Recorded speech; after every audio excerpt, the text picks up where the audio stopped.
두 형제가 살았는데 형제의 우애가 굉장히 좋았습니다. 어느 날 이 두 형제가 친구와 함께 길을 가게 되었어요.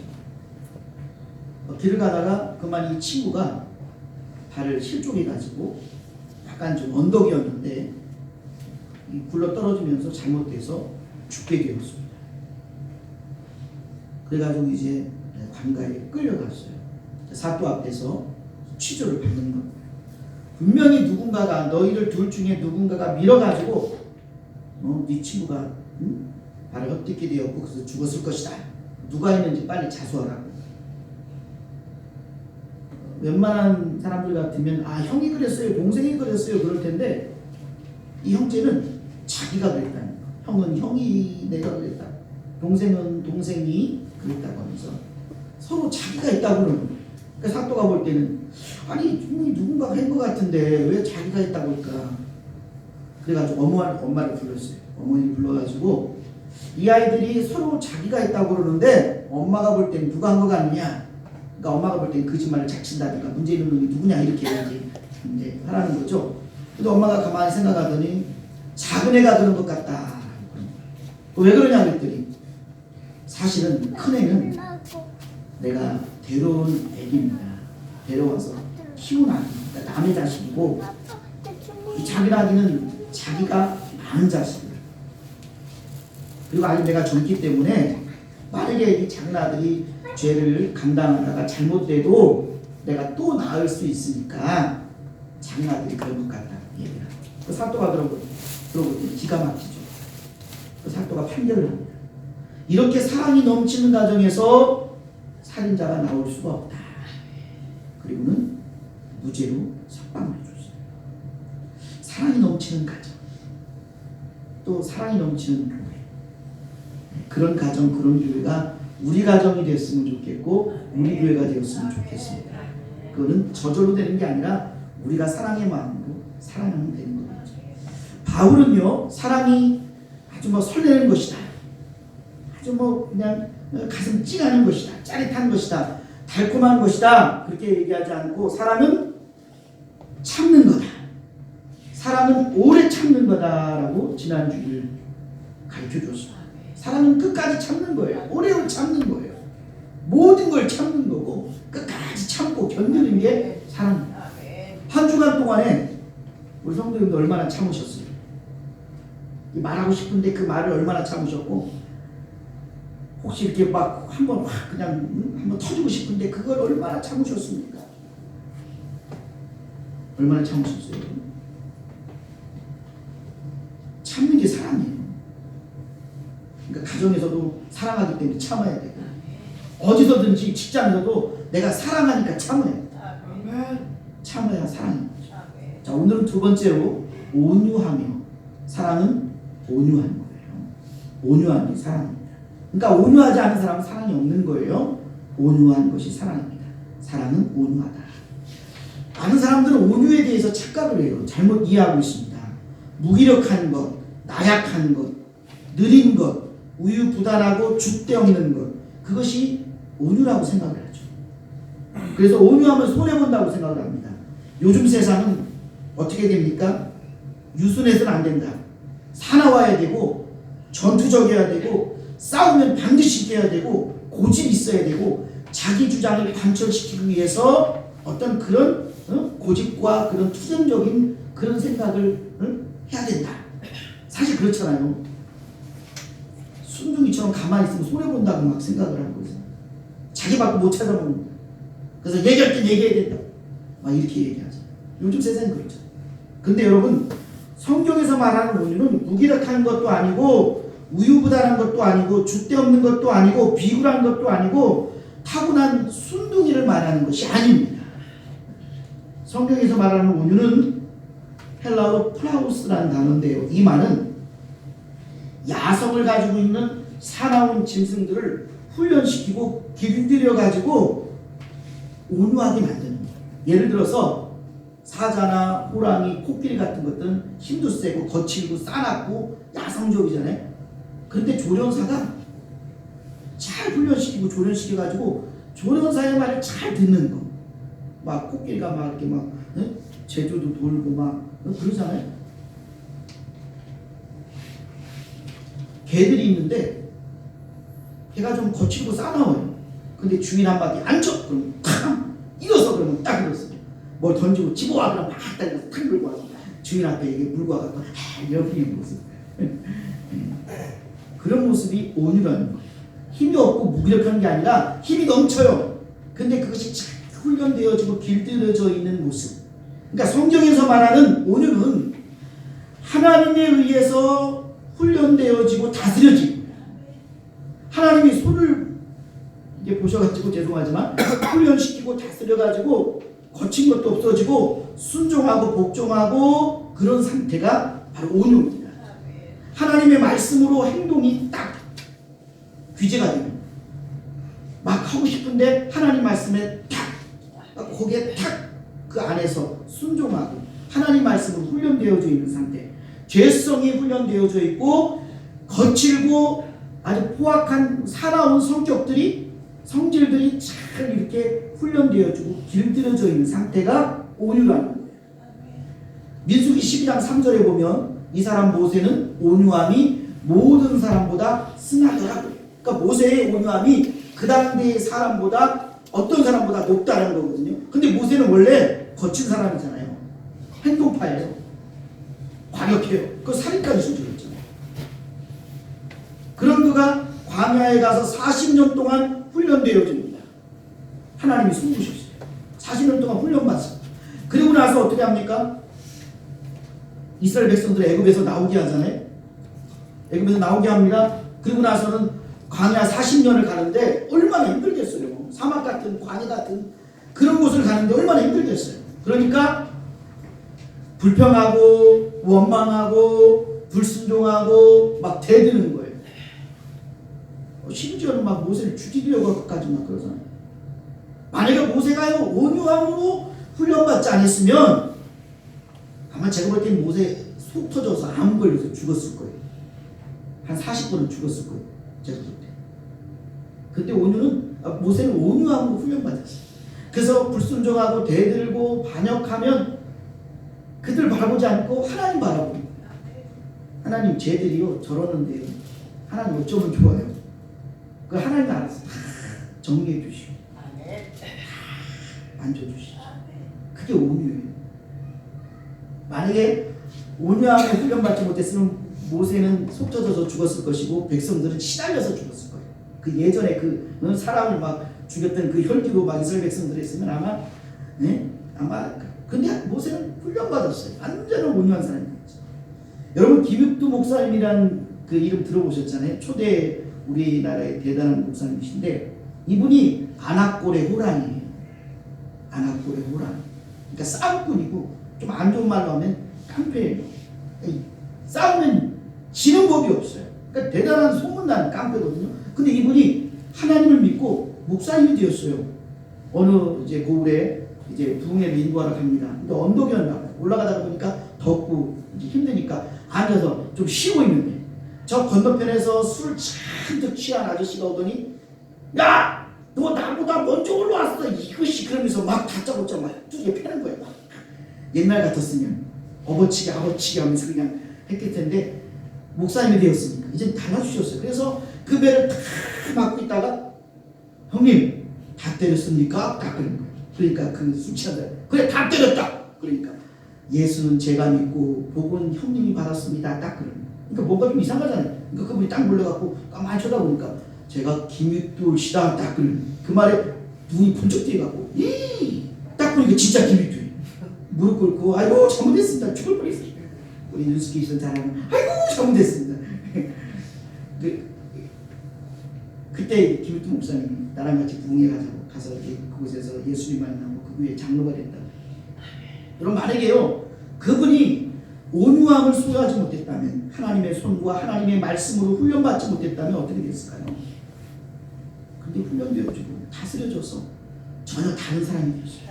온유한 사람이 하나님 우리도 만져주시면 그렇게 될 줄로 믿습니다. 그러니까 나를 맡겨야 돼. 하나님 나를 좀 다스려주시고 하나님 나를 좀 만져주시고 하나님 나를 좀 훈련시켜 주셔서 나를 좀 변화시켜 주세요. 나를 맡겨야 되죠.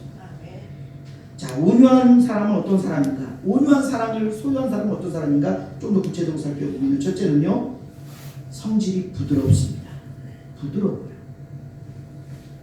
어떤 사람들은요, 자신들이 좀 거칠고 사나운 것을 변명하죠. 나는 태어날 때 그렇게 태어났어. 어쩔 수 없어. 어떤 사람은 은근히 자랑해요. 나는 승질을 좀 잘 부리지만 오래가지 않아. 그 뒤끝이 없어. 그래요. 여러분, 성질이 오래 안 가고 화가 오래 안 가고 뭐 뒤끝이 없을지 모르지만 그것을 듣는 사람, 당하는 사람은 평생 가요. 평생 가요.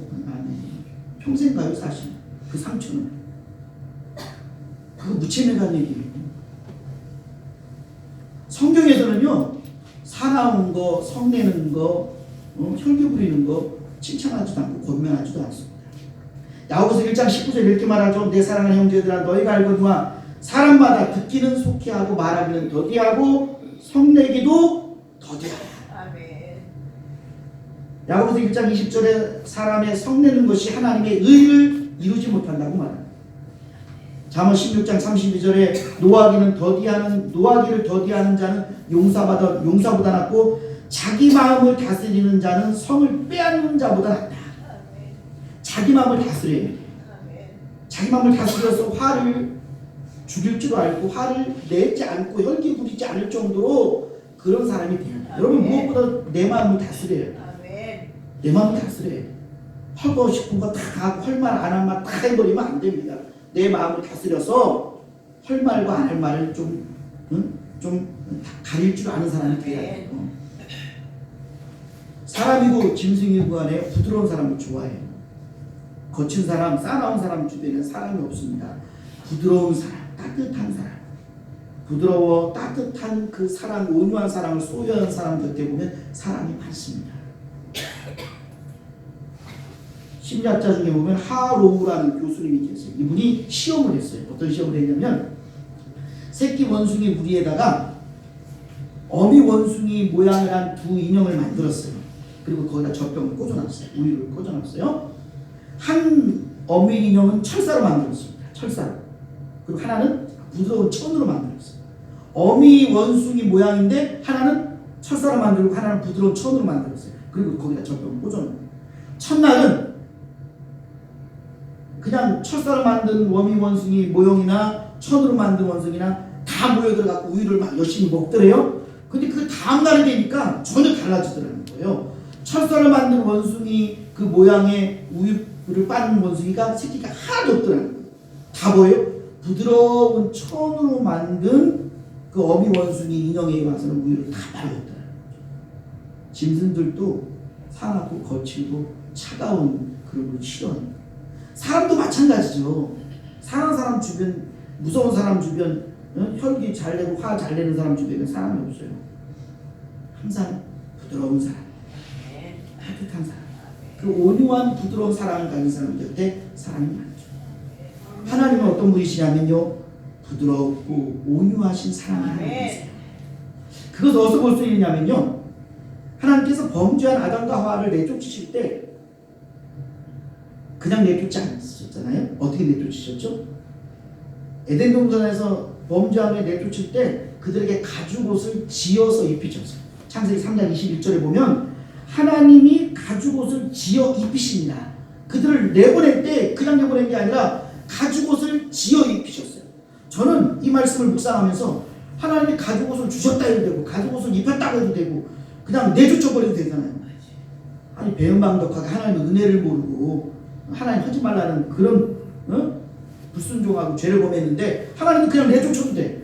그냥 안 되면 그냥 가죽옷 입혀 보냈다 그러면 될 텐데 가죽옷을 지어 입혔다 그래요. 다른 성경은 제가 봤어요. 어떻게 표현해야 했더니 만들었다는 거예요. 하나님이 만드셨다는 거예요. 정성이 들어간 거예요. 사랑이 들어간 거예요. 요즘은 그런 일 뭐 있는지 모르겠습니다. 예전에 자식이 어디 먼 길을 떠난다고 하면 어머님들은 잠을 안 자잖아요. 먹을 거 바리바리 싸고 뭐 양말 구멍 났으면 이렇게 끄매가지고 막 옷이 없으면 막 밤새 옷을 이렇게 지어가지고 길 떠나는 자식한테 아침에 이렇게 건네주죠. 그게 어머니의 사랑이잖아요. 부드럽고 온유한 어머니의 사랑. 그러니까 우리 하나님이 범죄한 그 아담과 하와 정의의 공의하라는 시기 때문에 그것에 대해서는 죄값을 치러야 되니까 에덴 동산에서 내쫓지만 그냥 내쫓지 아니하시고 가죽옷을 지어서 사이즈 재가지고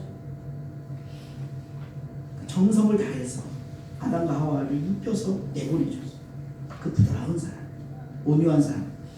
저는 이 부드럽고 온유한 사랑을 이제 연구하다 보니까 제가 궁금한 것을 하나 풀었어요. 제가 궁금했던 게 뭐냐면, 여러분 고양이가 새끼를 이렇게 움직일 때 어떻게 움직여요? 발로 뻥 쳐갖고 저리 가라 그러나요? 네, 어떻게 움직여요? 고양이가 새끼를 이렇게 움직일 때 어떻게 움직여요? 그게 물줄 이렇게 물줄. 개도 그러고 뭐 호랑이나 뭐 사자도 그러잖아요. 물어서 옮겨요. 사람은 이렇게 안어서 옮기잖아요. 근데 고양이나 뭐 호랑이는 이렇게 개는 물어서 옮겨요. 저는 그때마다 쟤 엄청 아플 텐데, 그죠? 사람 이렇게 물어봐 이거 얼마나 아프겠어요. 쟤 엄청 아플 텐데, 근데 그 개들 보면요, 굉장히 좋아해요. 아프다고 막 아부성 짓지도 않고 막 그냥 좋아요. 그래서 저는 쟤 엄청 아플 텐데, 저 새끼들 엄청 아플 텐데, 쟤들 왜 엄마한테 막 아프다고 막 발악도 안 하고 왜 저럴까 그랬더니, 여러분 이로 무는 게 아니라, 이 송곳니 날카로운 그 이로 무는 게 아니라 잇몸으로 문대요. 잇몸은 부드럽잖아요. 잇몸으로 문대요. 그러니까 걔들이 안 아프다고 그냥 이 새끼들이 있는 거예요.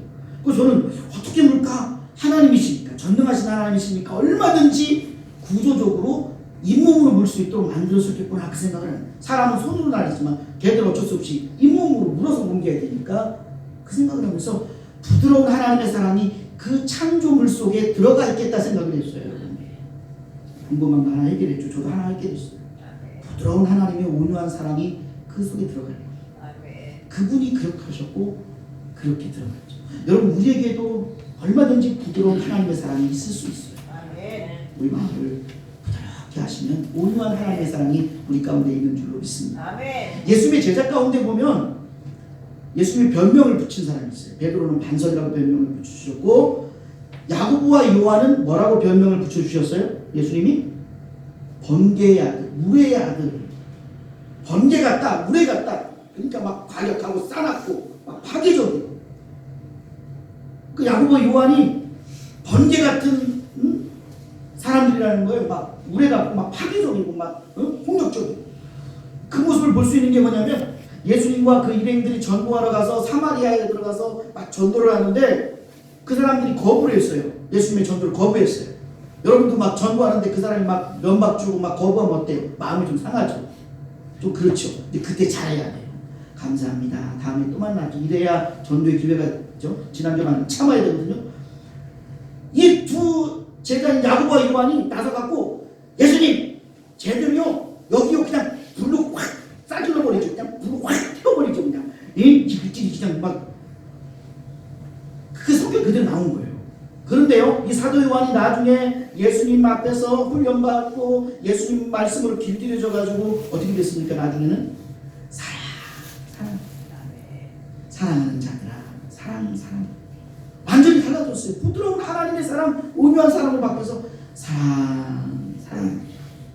오늘 하나님께서 우리를 만져주셔서, 우리를 훈련시켜 주시고 길들여 주셔서 말씀으로 우리를 변화시켜 주셔서 우리의 모습이 온유한 사람, 그래서 사랑만 외치는 그런 사람이 될 수 있길 바랍니다.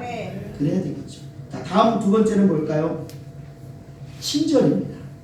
하나님의 온유한 사랑은 첫 번째는 부드러움이에요. 싸나우면 안 돼요. 부드러워요. 두 번째는 뭐예요? 친절이에요. 카인드. 영어로 온유를 카인드로 바꿨어요. 친절하다. 그러니까 사랑은 친절한 거예요. 에베소서 4장 32절에 이렇게 말합니다. 서로 친절하게 하며, 이렇게 말합니다. 에베소 교회를 향해서 바울이 친절하라 말합니다. 교인들은 친절해야 돼요. 근데 고린도 교회, 지금 고린도 전서는 고린도 교회를 향해서 보낸 편지잖아요. 문제가 많아요. 싸웁니다. 파벌, 이기심, 배타적이고 텃세를 부리고 서로 갈라져 있어요. 그 원인이 뭐냐? 사랑이 없기 때문이다. 어떤 사람? 서로 친절한 사랑이 없구나. 배려하는 사랑이 없구나. 너희들이 그렇게 싸우고 다투고 나눠져 있는 거, 텃세 부리는 거, 이기적인 걸 보니까 사랑이 없는데 친절한 사랑이 없구나. 온유한 사랑이 없구나. 친절한, 온유한, 베풀어주고 배려하는 사람. 그러니까 우리 성도들은요, 친절을 베풀어요. 서로 배려할 줄 알아요. 배려할 줄 알아요. 배려할 줄 알아요. 예배 시간에도 배려할 줄 알아요. 내가 잘못하면 다른 사람에게 피해를 주니까 서로 배려할 줄 아는 친절한 모습이 필요한 거거든요. 예수님이 그렇게 하길 원하셨어요.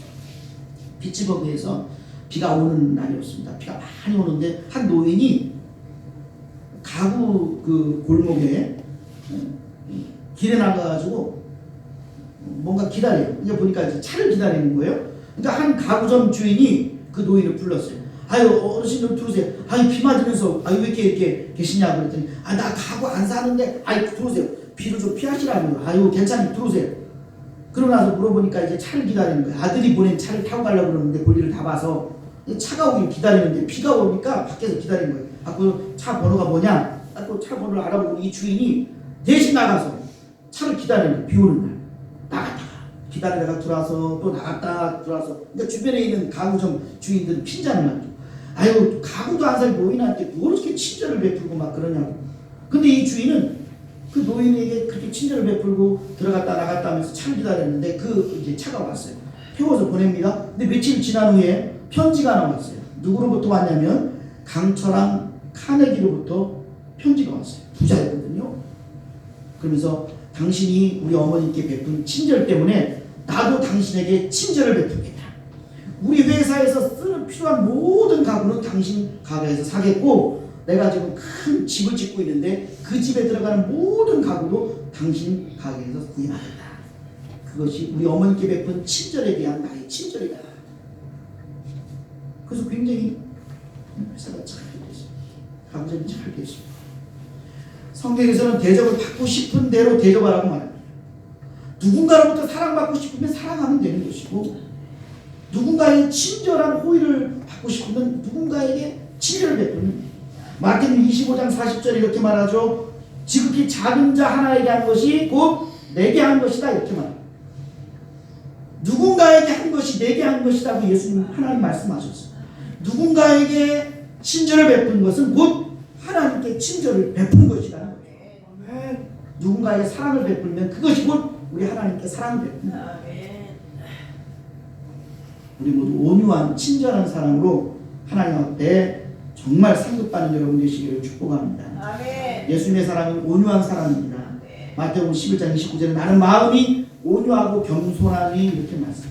예수님께서 나는 마음이 온유하다라고 했습니다. 이 온유함을 어디서 알 수 있냐면요. 예수님께서 겟세마네 동산에서 체포당하시죠. 예수님께서 겟세마네 동산 체포당하시자 제자 가운데 열심당원이 있었어요. 우리나라 일제시대의 독립투사처럼. 그래서 칼 갖고 다니는 사람이 있었어요. 그 칼 갖고 다니던 누군가는 내가 볼 때는 뭐 성품이 급한 베드로가 아니던가 뭐 생각을 하는데 칼을 빼가지고 그 잡으러 온 사람을 향해서 내리쳤는데 그 사람이 아딱 피해갖고 귀가 딱 잘라줬어요. 그 예수님께서 떨어진 귀를 말고라는 사람이라고 얘기하는데 그 떨어진 귀를 갖다가 다시 이제 회복시켜 주시면서 치유하시면서 이것까지 참으라. 이것까지 참으라. 사랑은 참는 거잖아요. 참으라는 거. 근데 예수님이 참으셨어요. 근데 보세요. 예수님이 힘이 없어 참은 거냐? 어쩔 수 없이 참은 거냐? 무기력해서 참으신 거냐? 아닙니다. 예수님이 얼마든지 그 상황을 바꿀 수 있어요. 어마어마한 힘이 있고 능력이 있어요. 근데 예수님이 참으셨어요. 왜? 하나님의 뜻이 예수님이 잡히시고 재판받으시고 십자가에 우리 죄를 담당하시고 대신 죽으셔야 되기 때문에 예수님이 참으십니다. 그게 온유함이죠. 하나님의 뜻에 순종하는 그 온유함. 예수님 갖고 계셨어요. 또 예수님이 온유한 모습을 보여주는 게 뭐냐면요. 현장에서 가늠하다 잡힌 여인, 바리새인과 서기관들이 예수님을 지금 책잡으려고 예수님을 걸고 넘어지려고 현장에서 잡힌 여인을, 가늠하다 잡힌 여인을 데리고 왔어요. 남자는 도망갔어요. 혼자 가늠하나요? 남자는 도망갔던지 아니면 이렇게 해갖고 어떻게 돈 주고 어떻게 했던지 남자는 도망가고 여자만 끌려왔어요. 그럼 예수님한테 막 다구치죠. 모세의 율법에는 이렇게 가늠하다 잡힌 사람은 돌로 쳐서 죽이라고 그러는데 어떻게 해야 되겠냐고 예수님 앞에 막 따집니다. 만약에 그래요 돌로 법에 그렇게 됐으면 돌로 쳐 죽이시오 이러면 사랑 해놓고 사랑이 없는 분이야 이렇게 할 것 같고 그러면 안 되죠. 용서해 주세요. 그러면 법을 어기는 자라고 책 잡을 것 같죠. 이 지금 예수님이 지금 잘못하면 걸리게 생기셨어요. 근데 예수님께서 아무 말도 안 하십니다. 그 땅에다가 막 쓰시죠. 어떤 분은 아마 거기 모인 사람들의 죄를 다 썼을 것이다. 도둑질, 거짓말, 간음 뭐 이러면서 쭉 썼을 것이다. 그러겠으니까 그러니까 막 사람들이 뭐 하느냐고 빨리 어떻게 해야 되냐고 그러니까 예수님이 그러면 죄 없는 자가 먼저 돌로 쳐라. 죄 없는 자가 먼저 돌로 치라고 딱 던졌어요. 그래도 양심들은 있어가지고 한 사람 두 사람 사라지기 시작합니다. 나중엔 그 여인과 예수님 두 분만 남게 되죠. 사실은 그 여인을 향해서 돌을 던질 수 있는 자격은 예수님에게 있어요. 왜? 예수님은 죄가 없거든요. 유일하신 죄 없는 분은 그분뿐이에요. 그러니까 그분이 던질 수 있어요. 던지려는 거는 죄 없는 예수님이 그 여인을 향해서 너 왜 그런 죄를 지었어? 돌을 던질 수 있어요. 그러나 예수는 던져지지 않습니다. 부드러운 모습으로 그 여인을 대합니다. 그리고 그 여인을 향해서 말합니다. 너를 정죄하던 사람들 어디 갔냐? 그리고 이렇게 말씀하시죠. 아주 친절하게. 나도 너를 정죄하지 아니한다. 그리고는 다시는 죄를 범하지 말라. 아마 그때 그 여인의 마음은 완전히 녹아졌어요. 부드럽고 친절한 그 예수님의 온유한 사랑에 녹아졌어요. 사실 그 여인이 그 후로 예수님의 제자가 되었어요. 예수님께 수종드는 사람이 되었어요. 여러분 우리는요 예수님을 닮아서 부드럽고 친절한 그 사랑으로 사랑해야 돼요. 가정에서도요 부모님들이 너는 내가 네 부모니까 너는 무조건 내 말 들으라고 이게 아니라 부드럽고 친절하고 부부간에도요 부드럽고 친절해야 돼요. 부드럽고 친절해 부부간에. 그래서 존칭 쓰면 참 좋아요. 존칭 쓰면 그럴수록 기분이 좋아요. 부드럽고 친절해. 오늘 주보에도 제가 넣는데요. 그 대학 교수 둘 다 남편이나 아내나 다 대학 교수예요. 대학 교수들은 굉장히 어떤 자존심이 굉장히 강합니다. 자신의 그 학문에 대한 어떤 자신감과 자존심이 굉장히 강해요. 근데 둘 다 대학 교수다 보니까 항상 경쟁 관계예요. 진력을 안 해서 항상 네 탓이다 그러면서 항상 밖에서 볼 때는 대학 교수니까 서로들 좋겠다 그러는데 정작 그 부부는 맨날 그 찌그럭찌그럭하고 막 그냥 맨날 부드러운 게 없어요. 그냥 맨날 그냥 사네 못 사냐 정도로 막 찌그럭찌그럭. 근데 이분들이 교회를 다니기 시작했어요. 교회를 다니면 여러분요 변화가 시작돼요. 변화가 시작됩니다. 변화가 되기 시작했어요. 어느 날 또 이제 옥신각신합니다. 말다툼을 하는데 남편이 그런 말을 여보 내가 잘못했어. 미안해. 결혼한 지 20년 됐는데 들어보지 못한 말이에요. 자기가 잘못해도 내가 잘못했다는 말을 한 번도 미안해 한 말은 그 말도 한 번도 안 했던 남편인데 변화되었어요. 부드러워졌어요. 내가 잘못했어. 미안해 한 말. 그 여인이 그 말 듣고 3일 동안 울었다고. 끝나고 주보를 보시기. 여러분 우리 부부간에도요 부드러워요. 친절해요. 여러분 직장에서도 부드럽고 친절하시고 교회에서도 부드럽고 친절해야 될 줄로 믿습니다. 부드러워요. 큰 소리 내지 마시고. 큰 소리는 찬양할 때 기도할 때만 큰 소리 나지 다른 때는 큰 소리 나. 그리고 친절해요. 우리는 우리 목사님 네 분, 은퇴하신 목사님 네 분하고 우리 오순재 권사님 제외하고는 거꾸로 교회에 오래 다닌 분이 늦게 먹는 거예요. 아셨죠? 그러니까 오늘 처음 오신 분이 우리 목사님 네 분하고 오순재 권사님 다음으로 식사하시는 분이에요. 명문 선생님인가요? 네. 그렇게 식사하시는 분이에요. 아셨죠? 네. 그 다음에 이재호 성도님 식사하시는 분이에요. 그런 친절과 배려. 우리 부드럽고 친절한 온유한 사람으로 사랑하는 여러분 되시길 축복합니다. 하나님